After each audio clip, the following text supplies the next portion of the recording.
Hello and welcome to NJBIZ Conversations. I'm your host, Jeff Kanige. My guest today is a partner at Lowenstein Sandler, former state attorney general, and a great friend of the show, Chris Porrino. Chris, welcome back. Jeff, thank you. Thanks for taking the time to do it. I appreciate it. Now, there's a few issues I wanted to get your views on, starting with an op-ed you wrote for the New Jersey Monitor, I guess it was this week or last week, about the role of the state attorney general, something I think you know pretty well. The question, as I understand it, goes back to the Florio administration and Executive Order 6, I think which was issued in 1990, if I recall correctly. Correct. That mandates that state agencies, if I recall correctly, get all their legal advice from the attorney general rather than from lawyers within each agency. The question is, and obviously it's timely now that we're in the middle of a gubernatorial election, and how the next governor sets up his or her administration is going to be a question that we're all going to be interested in.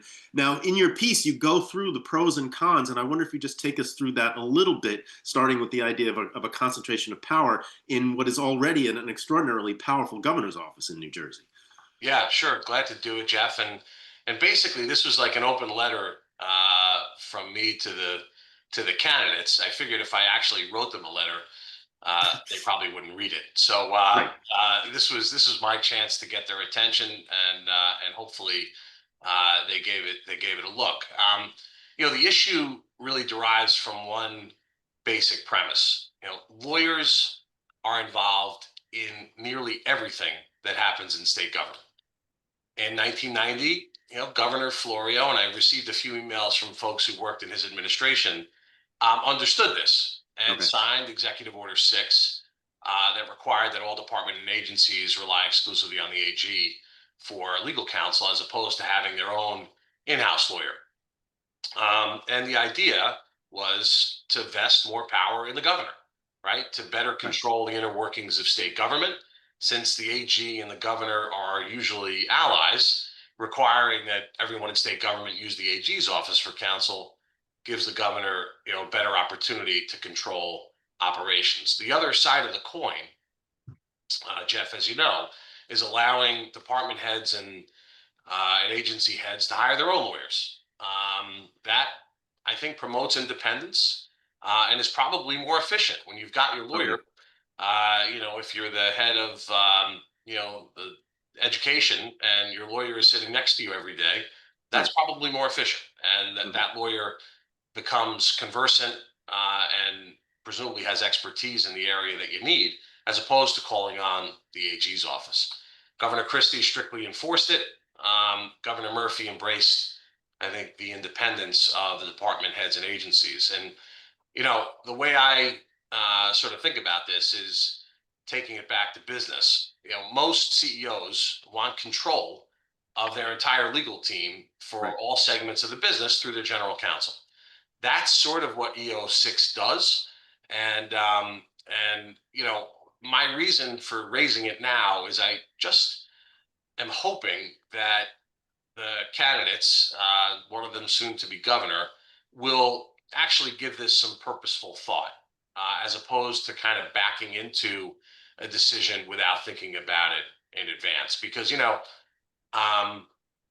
if you're in the business world, as so many of your readers are, Jeff, and you've got a problem, you think, for example, and I'm not picking on the DEP here, but, if the New Jersey Department of Environmental Protection, you believe is being overly aggressive on a particular issue. If the legal advice with regard to that issue is centralized in the AG's office, you can go to the AG's office, or you can go to the governor's office to ask them to intervene and to help.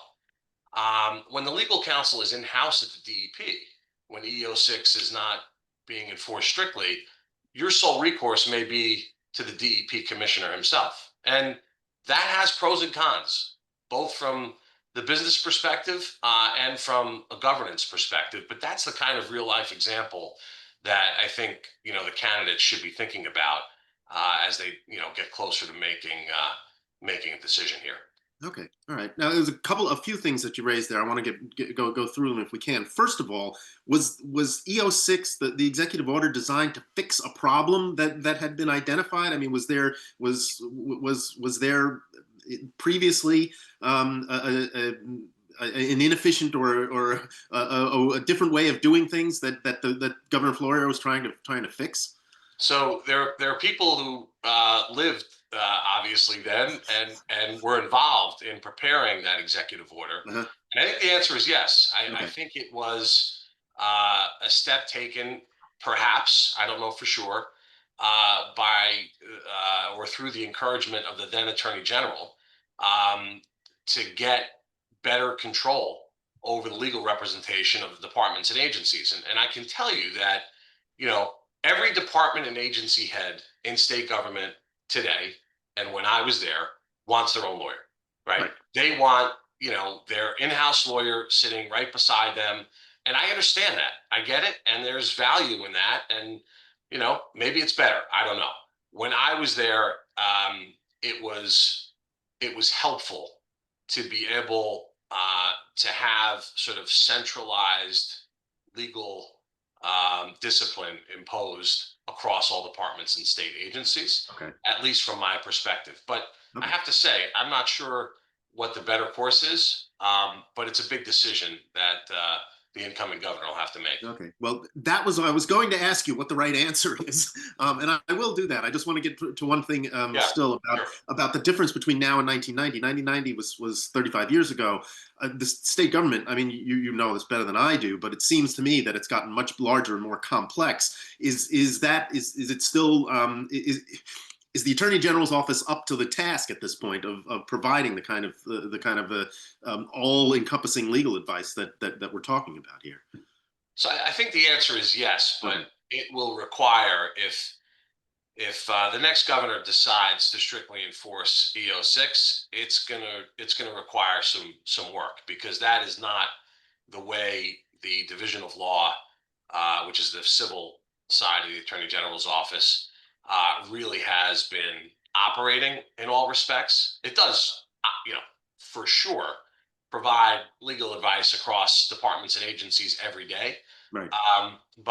But taking the lawyers out of the department and agencies and either putting them back in the AG's office or not letting them act as lawyers will definitely require some transition Okay. because I think that's over the last 8 years that has really been the prevalent practice. All right, and that's what I was going to clear up, though. This is really is the way. This is the way the current administration sort of set this up. And if either Jack Ciattarelli or Mikey Sherrill want to change that, they're going to have to rework the Attorney General's office. I think there will need to be some adjustments for sure, Okay. and not all that difficult, but as long as you're purposeful about it. But there will need to be some adjustments. Okay. You said you wanted to try to get the attention of the two candidates. Did you get their attention? Look, I don't know. It's I'm just chirping from the cheap seats here, Jeff. I don't know whether this is something that the candidates are considering. I hope they are. Obviously, glad to talk to anyone about it if it is of interest. But I've been surprised by the outreach from folks who either weren't aware of the issue or had prior experience with it. It's definitely provoked some interesting conversations, some interesting emails from people I hadn't heard from in a bit, and some interesting chatter on social media. Okay. Mikey Sherrill's a lawyer. Jack Ciattarelli is not. Does the difference in background make any? Is that going to make a difference in terms of how they approach this issue? Do you think? I don't think so. They're Okay. both they're both really smart, and this issue once it's put in front of you, once you're aware of it, it's a it becomes pretty obvious from a leadership perspective. You either want to promote that efficiency and independence we talked about with having lawyers within the departments and agencies resident with the heads Hmm. of those department and agencies, or you want to take more control. And it's a decision that they'll make hopefully with their eyes open, and it's not that complicated. Implementation may be a little bit complicated, Okay. but they'll figure it out. You don't need to be a lawyer to figure that out. Right. Okay. Well, you said you don't know what the right answer is, but what I hear from you is you kind of lean toward the centralized control part of it. That it because it's because of Just the way the governor operates and the way the state should operate. Well, I lived it.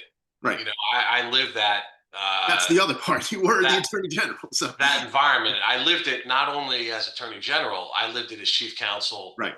to Governor Christie at the time and as Director of the Division of Law, the civil side of the AG's office. And I saw some of the benefits. Like I said, if you asked, you know, the then treasurer, in state government while Christie was governor, I know what he'd say, and he's told me pretty recently. You know, EO6 should be abolished and should never be spoken of again. Um, so I've experienced that sort of strict adherence, and I have also experienced now on the private side the you know uh, the need sometimes to speak to others, where perhaps not just the commissioner of whatever department it is you're having an issue with, the ability to look to the governor's office for assistance and asking that they exercise some leadership with regard to a policy or an issue is pretty helpful, I think, from the business community's perspective. Right.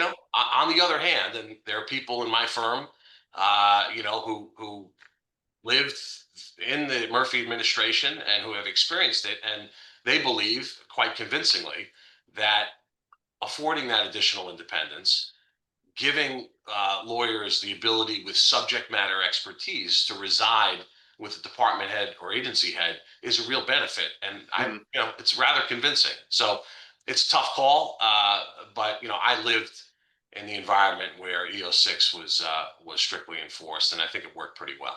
Okay, well, that actually occurred to me too. Is the whole idea of subject matter expertise? Could you have enough? Could you structure the division of law in such a way that there would be that kind of subject matter expertise, or is that just too much to put into one agency? That with all the different, from environmental protection, from Treasury, from DCA, from Health and Human Services, all of the things, labor, and all of that. Would you be able to put that in the division of law? It actually is structured that way. Okay. That is how the division of law is structured. It's structured in sections and groups that largely correspond to the issues that departments and agencies most frequently see. Okay. All right. So the infrastructure exists to do the kinds of work that you're suggesting. It definitely does. Yeah. Okay. All right. Yeah. Well, we'll certainly keep track of that as we go forward here. I also wanted to ask you a little bit about how business is going. Specifically, the group you chair, litigation. Seems like there's always litigation. How's business these days for you? Yeah, it's been great, Jeff. And I am always, as my friends and colleagues would say, I'm always worried about, what's going to happen next year or the year after. Thankfully, we've been very fortunate to stay really busy, and we have this group of people in litigation that I just I sort of shake my head when I look at the list and say, my goodness, this is a group I'm really proud to be a part of. And we had in the last I guess 6 months or so, we added a former federal prosecutor from the Eastern District of New York, Hmm. a fellow named Johnny Algor, who was awarded 2 Bronze Stars for his 2 tours of duty in Iraq, Okay. and another former federal prosecutor from the District of New Jersey, Shante Gray, who also worked in the AG's office with me a number of years ago. But I had a client reach out, large entity, and ask, look, could we meet some of the folks in the litigation group? We just like to, get to know the group better. And I said, well, absolutely, we'd love to do that. And so I pulled a group together and asked, former Justice Albin, former Chief Judge Freda Wolfson, former director of the Division of Law, Mike Long, who left, probably a year ago, former head of the New Jersey Bureau of Securities, Chris Gerald, former chief counsel to Governor Murphy, Paramel Garg, former first assistant who worked with me, Peter Slocum, former federal prosecutor and head of the healthcare fraud unit, a fellow named Jason Gould. And the client, after we got done chatting for a bit, said, he felt like he had just met the Justice League. Okay. And I, I sort of shook my head, and all I could think about was how proud I am to be part of that group. And Okay. that doesn't touch on the great work that the insurance recovery folks are doing under Linda Bennett, and the environmental practice has exploded as well with the addition of an environmental specialist named Keegan Brown. So, business is good. The when we get into September in this business, you pretty much know what the year is going to look like, and we will have had a great year, and hope and pray that it continues next year. Okay, well, that was the next question I was going to ask, was just about the firm in general. Sounds like you're keeping busy, and you've had a good year, and you're at least what you're expecting at the end of 2025 and into 2026. You're optimistic about the state of the economy, and that the firm is going to do well. Yeah, I don't see any real storm clouds on the horizon, but maybe that's a good time to get nervous. Okay, a couple of things before I let you go. Sure. National politics in New Jersey. Um, Obviously, the eyes of everybody's watching the gubernatorial race. Only New Jersey and Virginia have those kinds of races this year, so everybody's watching that. But also a lot of what's going on in the U.S. Attorney's Office. I'm thinking specifically of Alina Habba, Donald Trump's former personal lawyer, trying to install her as U.S. attorney. The judges in the state, the district, don't want her there. I'm curious as to you have any idea how this is going to play out, and even if you don't know I mean, I won't ask you to predict the outcome, but what's the process like? What is it like being a litigator in federal court in New Jersey now with all that's going on in the U.S. Attorney's Office? Yeah, look, I don't know how it's going to play out. Uh-huh. And I think if you asked, 10 legal scholars, five would tell you it's going to go one way, and five would tell you it's going to go another. Okay. I think, look, it's a challenge for the U.S. attorney, or for the interim U.S. attorney, and I forget the title they're using at the moment. But it's a challenge for Ms. Hava. It's a challenge for that office. These cases that we did them in the Attorney General's office. The federal government does them routinely. They're complicated, and Mm-hmm. they take a long time to develop. And those initiatives require leadership, and it's hard to move the needle as the head of a group like that, whether it's Right. as Attorney General or as the United States Attorney. It's hard to do that over the course of a couple of years. It's way harder to do it in pieces that are measured in months, Right. especially when no one knows whether you're staying or not staying. And so I think it is a real challenge, for that office. They're still doing lots of work, and I'm sure doing their absolute best. But I think over time, the challenges will continue to mount. Having said that, it will get resolved one Okay. way or the other. And although I think some believe the world is going to end with respect to it, I'm not one of them.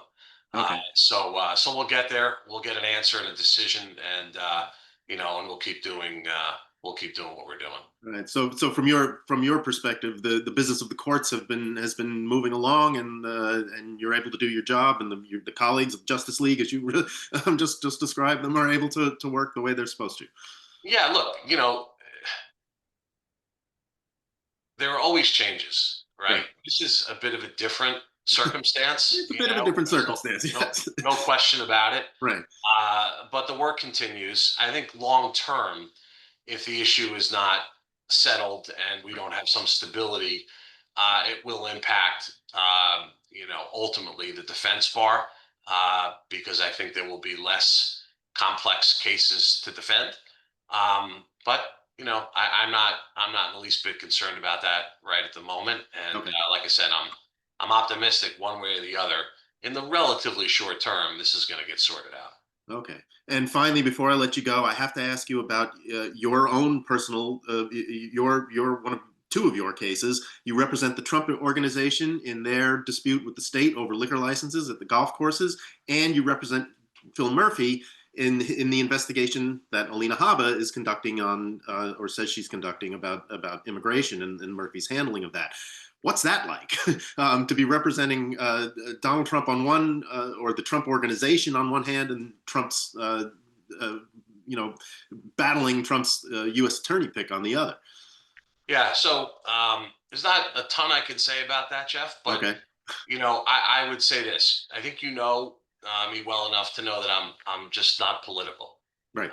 When Governor Christie nominated me as Attorney General at a press conference, a reporter asked if I was a Republican or a Democrat, and Christie, truthfully, as he of course always is, looked back at the reporter and said, I don't know. You'll have to ask him. Okay. It's so I don't decide who I'm going to represent based on their politics or based on their popularity at a given moment. The threshold question for me is always, can we be helpful? Can we add value? And if the answer is yes, I want to get involved. And, sometimes maybe that makes me unpopular with certain of my friends or even certain of my partners. But I don't mind that. That comes to territory. So we've had the privilege of representing some incredible companies, some amazing individuals, and even some governments along the way. We're really grateful for the chance to have that opportunity, and I hope we continue to have that chance. So Okay. I hope that's helpful. I'm Yep. sure I could add much more than that, but we appreciate the opportunity to handle these kinds of interesting cases, and we're grateful for the trust that the clients place in us. Right. And I figured that there was a limit to how far you could go. So I appreciate you going as far as you did. And I hope you will come back and talk some more. It's always interesting to get your views on what's going on around the state. It's always great to talk to you, Jeff. Anytime. Okay. Thanks. Chris Porrino, former Attorney General, now partner at Lowenstein Sandler. Thanks again for joining us. I really appreciate it. You got it. And thank you all for watching. Until next time, stay safe, everyone.